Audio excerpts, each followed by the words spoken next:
11টি প্রস্তুতির কথা বলবো। প্রথম প্রস্তুতি হলো, একজন ঈমানদার তিনি আল্লাহ রাব্বুল আলামিনের কাছে রমজান মাসে ইবাদতের তৌফিক কামনা করে আগের গুনাহগুলো থেকে মাপ চাইবেন, ইস্তেগফার করবেন, তওবা করবেন। কারণ যে পাপিষ্ঠ, যে অপরাধী, যে গুনাহগার, সে আল্লাহর রহমত থেকে মাহরুম থাকে। রমজান হলো রহমত নাজিলের মাস। আল্লাহ তাকেই ইবাদতের তৌফিক দিবেন যার প্রতি আল্লাহ তাআলা রহম করবেন। আল্লাহ যার ভালো চাইবেন, আল্লাহ যার কল্যাণ চাইবেন, যার প্রতি ইহসান করতে চাইবেন, তাকে ইবাদতের তৌফিক দিবেন। যে নানা রকম গুনাহ করে আল্লাহর রহমত থেকে আগেই দূরে সরে গেছে, আল্লাহর রহমতের অনুপযুক্ত করে ফেলছে নিজেকে, তার রমজানের সবচেয়ে বড় প্রস্তুতি হবে আগের গুনাহগুলো থেকে মাপ চাওয়া, হালখাতা করা, যে আগেরগুলো সব মাফ করে নতুন করে আল্লাহর কাছে যেন মাগফিরাত লাভ করা যায়, রহমত লাভ করা যায়, ইবাদতের উপযুক্ততা তৈরি করা যায়। অতএব এটি হবে আমাদের প্রথম প্রস্তুতি, যে আমরা তওবা এবং ইস্তেগফার করব। আল্লাহ আমাদের সবাইকে তৌফিক দান করুন। মসজিদুল হারামের ইমাম শেখ আব্দুর রহমান আস-সুদাইস হাফিজাহুল্লাহ, তার কাছে কিছু যুবকরা একবার গিয়ে অনুযোগ করেছিলেন, বলেছিলেন, শেখ, আমরা প্রতি বছর রমজান আসলেই নিয়ত করি কোরআন খতম দেব কয়েকবার, অনেক নফল ইবাদত বন্দেগী করব, অনেক জিকির আজকার করব, তেলাওয়াত তাসবিহ করব, এরকম অনেক প্রতিজ্ঞা থাকে। কিন্তু দুঃখের বিষয় হলো রমজান শুরু হওয়ার পর দেখতে দেখতে দেখতে আস্তে আস্তে রমজান চলে যায়। শেষের দিকে আসলে আফসোস করতে করতে মাসটাকে বিদায় দিই। আফসোস করে আমরা মাসটাকে বিদায় দিয়ে পরবর্তী বছরের জন্য আবার অপেক্ষা করি। আবার পরবর্তী বছর আসে, একইভাবে আমরা অবহেলায় মাসটা পার করে দিই। করছি করে আর করা হয় না। এই ইবাদতের তৌফিক না হওয়ার কারণ কি? তখন তিনি তাদেরকে বলেছিলেন, আমাদের গুনাহগুলো আল্লাহর রহমত প্রাপ্তির ক্ষেত্রে অনেক বড় বাধা। এই জন্য আল্লাহর কাছে ইস্তেগফার এবং তওবা বেশি বেশি করা দরকার, যাতে করে রমজানে ইবাদতের তৌফিক আল্লাহ আমাদেরকে দান করেন। আল্লাহ যদি কাউকে তৌফিক না দান করেন, সে কখনো ইবাদতের তৌফিক পাবে না। বহু মানুষ আছে যাদেরকে আল্লাহ তাআলা ইবাদত করার তৌফিক দেন না, চায়, বহু চেষ্টা করে, কিন্তু হয়ে ওঠে না। আসল কারণ জানে না, যে আসল কারণ হলো তার গুনাহগুলো। আসল কারণ হলো আল্লাহর সাথে তার সম্পর্ক নষ্ট হয়ে আছে, নতুন করে রহমত পাওয়ার উপযুক্ততা তার মধ্যে নাই। এই জন্য আমাদের সবচেয়ে বেশি ইস্তেগফার করা দরকার।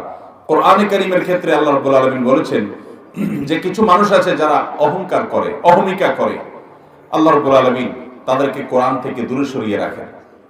কোরআন থেকে আল্লাহ তাআলা দূরে সরিয়ে, কোরআনের সংস্রবে আসার তৌফিক তাদেরকে দেন না। হয়তো অনেক সময় ইচ্ছাও হয়, কিন্তু সুযোগ হয় না।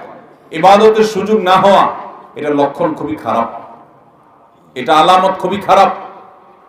আল্লাহ রাব্বুল আলামিন জাহান্নামের জন্য তৈরি করছেন এই মানুষগুলোর মার্কা বলেছেন কোরআনে, ওয়ালাকাদ যারানা লিজাহান্নামা কাসীরাম মিনাল জিন্নি ওয়াল ইনস লাহুম কুলুবুন লা ইয়াফকাহুনা বিহা ওয়া লাহুম আ'য়ুনুন লা ইবসিরুনা বিহা ওয়া লাহুম আযানুন লা ইয়াসমাউনা বিহা উলাইকা কাল আনআম বাল হুম আদাল।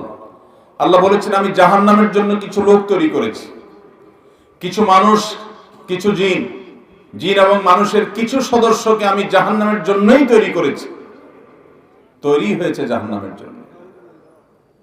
ভাইরা আমার, সে হতভাগা মানুষগুলোর আলামত আল্লাহ বলেছেন, তাদের আলামত হলো লাহুম কুলুব, তাদের অন্তর আছে, কিন্তু লা ইয়াফকাহুনা বিহা, অন্তর দিয়ে কিছুই অনুধাবন করে না, অন্তর দিয়ে তারা উপলব্ধি করে না, অন্তর কার্যকর না, অন্তরের উপরে গোমরাহির প্রলেপ পড়ে গেছে। গুনাহ করতে করতে করতে করতে হাদিসে আসছে, নবী করিম সাল্লাল্লাহু আলাইহি ওয়াসাল্লাম বলেছেন, যখন মানুষ কোনো গুনাহ করে, আল্লাহর একটা নাফরমানি করে, একটা হারাম কাজ করে, তখন তার কলবের উপরে একটা দাগ পড়ে, আরেকটা যখন করে আরেকটা দাগ পড়ে। এভাবে দাগ পড়তে পড়তে পড়তে একটা আয়না যেরকম অনেকগুলো দাগ পড়তে পড়তে একটা পর্যায়ে ওই আয়না দিয়ে আর চেহারা দেখা যায় না, ভালো মন্দ নিরূপণ করা যায় না, অন্তরের উপরে গুনাহের দাগ পড়তে পড়তে এরকম একটা প্রলেপ পড়ে যায়, পর্দা পড়ে যায়। ওই অন্তর দিয়ে আর ভালো মন্দ পরখ করা, নিরূপণ করার মতো ক্ষমতা থাকে না। এই অন্তর দিয়ে আল্লাহর কালাম থেকে হেদায়েত গ্রহণ করতে পারে না। এই অন্তর দিয়ে ইবাদতের সুযোগটা, এটা গ্রহণ করার মতো উপলব্ধি অন্তরে তৈরি হয় না।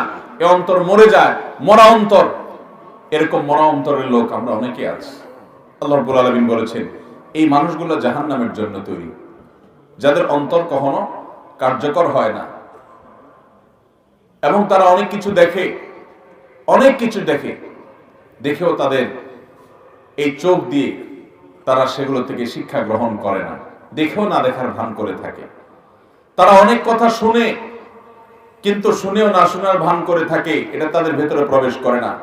আল্লাহর কত আয়াত তারা শুনে, নবী সাল্লাল্লাহু আলাইহি সাল্লামের কত হাদিস তারা শুনে, জাহান্নামের বিবরণ তারা শুনে, জান্নাতের বিবরণ তারা শুনে, কিন্তু এগুলোর জন্য, জান্নাতের জন্য তারা আগ্রহী হয় না, জাহান্নাম থেকে পানা চাওয়ার জন্য তাদের অন্তর কাঁপে। চতুষ্পদ জন্তুর মধ্যে যেরকম হিতাহিত কোনো জ্ঞান নাই, কিছু মানুষ আছে তাদের মধ্যে এরকম অবস্থা বিরাজ করছে। রমজান আসে আর রমজান চলে যায়, খাওয়া দাওয়া, ফুর্তি, ইফতার, সাহারি, বাজার ঘাট, কেনাকাটা, ঈদ, আনন্দ, বাস, রমজান শেষ, কোন প্রকার পরিবর্তন নেই। এরকম ভয়াবহ অবস্থা আজ আমাদের অনেকের মধ্যে বিরাজ করছে। মুহতারাম হাজরিন, আমাদের প্রিয় নবী সাল্লাল্লাহু আলাইহি সাল্লাম, তার সাহাবায়ে কেরাম, আমাদের পূর্বসূরি, আমরা যাদের সন্তান, সেই আসলাফ, তারা রমজান মাস আসলে তাদের কামাইয়ের মাস, উপার্জনের মাস, 11 মাসে আমলের যে ঘাটতি, ইবাদতের যে ঘাটতি, সেটাকে পোষায় নেওয়ার সবচেয়ে বড় সুযোগ, মৌসুম, সিজন হিসেবে তারা এটাকে গ্রহণ করতেন। কিন্তু আমাদের মধ্যে সেগুলো খুব একটা নাই। আমাদের রমজান মানে হলো বড় জোর রোজা রাখা, ইফতার করা, সাহরি করা, তারাবির নামাজ পড়া, বাস। এই 4 কাজের ভিতরে আমাদের রমজান সীমাবদ্ধ। কিছু কিছু আল্লাহর বান্দা একটু কোরআন তেলাওয়াতের তৌফিক পান, আর বাকি বেশিরভাগ সেই তৌফিকও পান না। মুহতারাম হাজরিন, রমজান উপলক্ষে প্রায় 25টি স্পেশাল আমল আছে। কয়টা আমল আছে? 25টা। সেটা আজকে বলবো না, অন্য কোনো মাহফিলে বলবো ইনশাআল্লাহ। শুধুমাত্র রমজানের জন্যই খাস এগুলা, অন্য সময়ের জন্য না। আমরা তো যে 3-4টা আমলের মধ্যেই সীমাবদ্ধ করে ফেলছি। তো রমজান মাস আসার আগে রমজানের প্রস্তুতি হিসাবে আমাদেরকে ইস্তেগফার করতে হবে, তওবা করতে হবে। চোখের পানি আসে না, লক্ষণ খারাপ। ক্যান্সারের রোগীর ক্যান্সার আলামত দেখা গেলে যেরকম ভেতরটা মোচড় দিয়ে উঠে, আল্লাহর ভয়ে চোখের পানি আসে না। জাহান্নামের কথা শুনলেও তেমন কোনো বিহিত হয় না। আল্লাহর পাকড়াওর কথা শুনি, তেমন কোনো পরিবর্তন হয় না। রমজান আসছে, ইবাদতের শিহরণ হয় না, এগুলো লক্ষণ খারাপ। আল্লাহ জাহান্নামের জন্য তৈরি করা মানুষগুলোর লক্ষণ। অন্তরগুলো মরে যায়। আল্লাহ রাব্বুল আলামিন আমাদের অন্তরগুলোকে আল্লাহর ভয়ে প্রকম্পিত করার তৌফিক দান করুন। এই কলবগুলোতে আল্লাহর ভয় যেন আমরা প্রবেশ করাতে পারি, সেই তৌফিক আমাদেরকে দান করুন।